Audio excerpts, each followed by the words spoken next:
Maka itu laki-laki yang pengen cepat kawin tapi belum cukup mau bertobat kamu. Mikir baik-baik, kecil-kecil minta kawin. Karena menjadi suami itu nggak gampang. Maka itu gadis-gadis, jangan kamu kawin dengan anak kecil, menderita kamu nanti.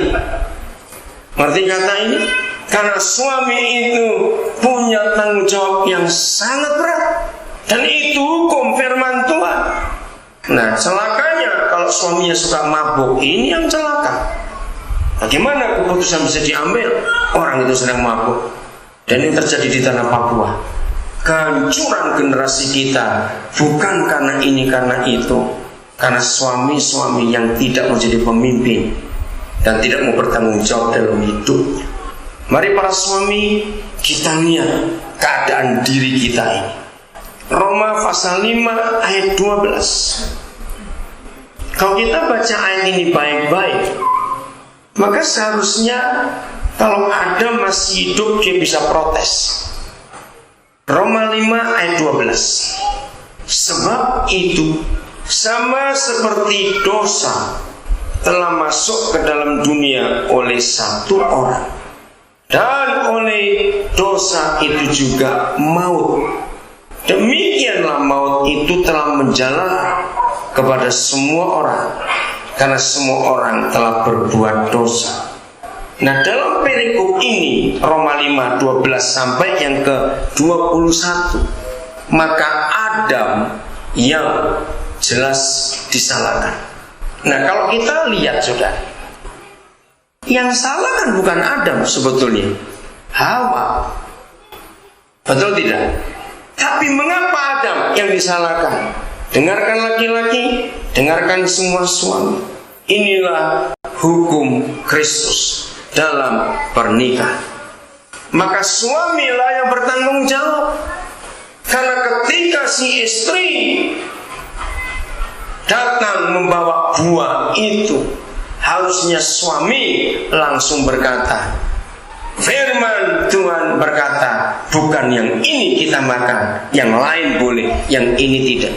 Kalau hari itu seorang suami, yaitu Adam, tegas pada otoritas dan tanggung jawabnya, maka dunia gak akan serusak sekarang ini. Kristian, sebentar lagi kamu akan dilantik jadi suami.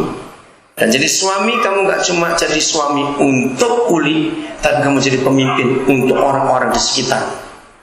Karena anak-anak yang kalian lahirkan nanti akan jadi apa, tergantung bagaimana posisi. Nah, di sini para istri, belajarlah untuk tunduk.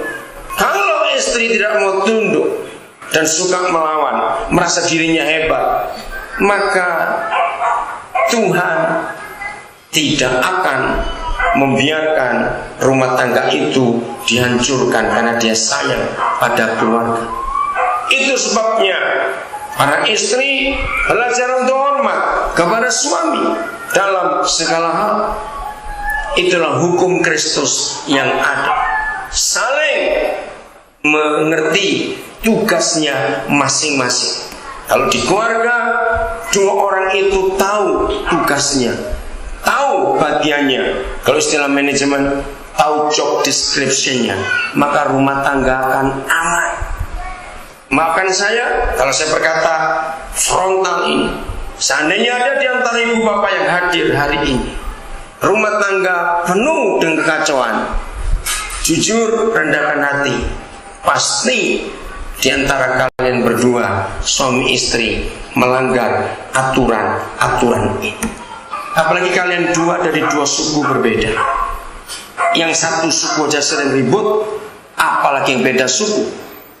Tapi percayalah, kalau firman Tuhan kalian pegang, maka Tuhan akan bertanggung jawab. Dan manual ini akan menolong kalian untuk survive, untuk lolos dari semua kesulitan yang kalian hadapi. Ibu bapak saudara yang belum menikah, dengarkan, tidak ada jaminan bahkan janji dari surga pernikahan itu aman-aman, tidak ada. Maka itu taati hukum-hukum ini dan hormati aturan-aturannya, maka kita akan melihat betapa dahsyatnya Tuhan itu. 1 Korintus 7 mulai ayat yang pertama. Judulnya jelas tentang perkawinan. Dan sekarang tentang hal-hal yang kamu tuliskan kepadaku. Jadi sebelumnya gereja Korintus terus surat kepada Paulus tentang rumah tangga. Ada masalah besar di antara mereka. Maka Paulus berkata begini dengan urapan Roh Kudus. Tuhan berkata kepada gereja lewat Paulus, aku adalah baik bagi laki-laki kalau ia tidak kawin. Nah, kenapa dia berkata seperti itu? Karena tadi itu begitu beratnya tanggung jawab laki-laki. Daripada kamu gak bisa bertanggung jawab, gak usah kawin saja. Karena kalau kamu tidak bertanggung jawab nekat kawin, kamu itu merusak. Oh, ngeri sekali. Itu sebabnya saudara, dua contoh di perjanjian lama tentang Adam dan Yusuf. Kapan mereka dikawinkan oleh Tuhan? Bukan dilihat dari umurnya. Ingat ini. Jadi bukan karena lihat umurnya.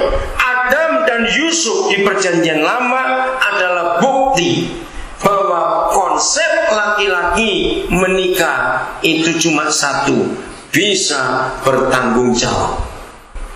Kapan Adam dinikahkan? Nggak ada ayatnya umur berapa. Tapi ketika dia bisa bertanggung jawab, setelah dia selesai apa yang Tuhan tugaskan pada dia, kelola taman ini dan beri nama semua binatang. Selesai tugasnya, tanggung jawabnya dikerjakan, maka Adam dinikahkan. Begitu pula Yusuf. Kapan dia dinikahkan? Ketika apa yang Tuhan percayakan kepada dia lewat mimpinya, bahwa dia akan jadi orang penting, jadi pemimpin, bahkan bangsa besar dipimpin, maka Tuhan nikahkan dia.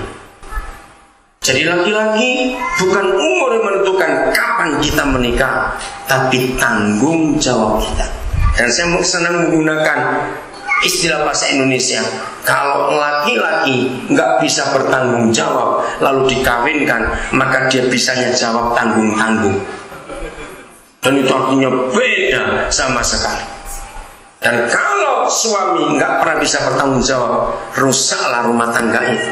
Akhirnya cuma mengandalkan mertua, mengandalkan orang tua untuk minta uang setelah menikah. Begitu mengerikan pernikahan itu. Maka itu mengapa Tuhan tegas, daripada kamu merusak generasimu, lebih baik kamu gak usah kawin laki-laki.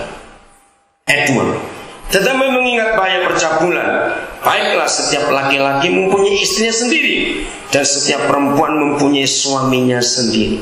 Saudara yang dikasihi Tuhan, firman ini luar biasa. Bicara tentang seks dalam pernikahan. Ayat 3. Hendaklah suami memenuhi kewajibannya terhadap istrinya, demikian pula istri terhadap suaminya.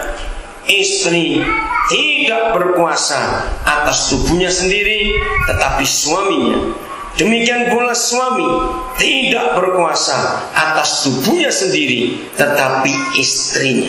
Ayat 5. Janganlah kamu saling menjauhi, kecuali dengan persetujuan bersama untuk, ini bagus sekali, untuk sementara waktu, supaya kamu mendapat kesempatan untuk berdoa. Sesudah itu hendaklah kamu kembali hidup bersama-sama, supaya iblis jangan menggodai kamu, karena kamu tidak tahan bertahan. Ibu bapak yang dikasihi Tuhan dan semua kita, sederhana konsep ini. Maka begitu dua orang itu menikah, ini penting sekali. Begitu dua orang itu menikah, maka semua dalam hidup milik satu dengan yang lain. Dari mulai uang, kalau saya ambil contoh ini, maka itu Tuhan tidak setuju pernikahan Kristen harta terpisah. Tidak. Karena Yesus Tuhan berfirman, di mana ada hartamu, di situ ada apamu? Hatimu. Nah, kalau harta dipisah, maka hati juga pisah. Nah, kalau hati itu bisa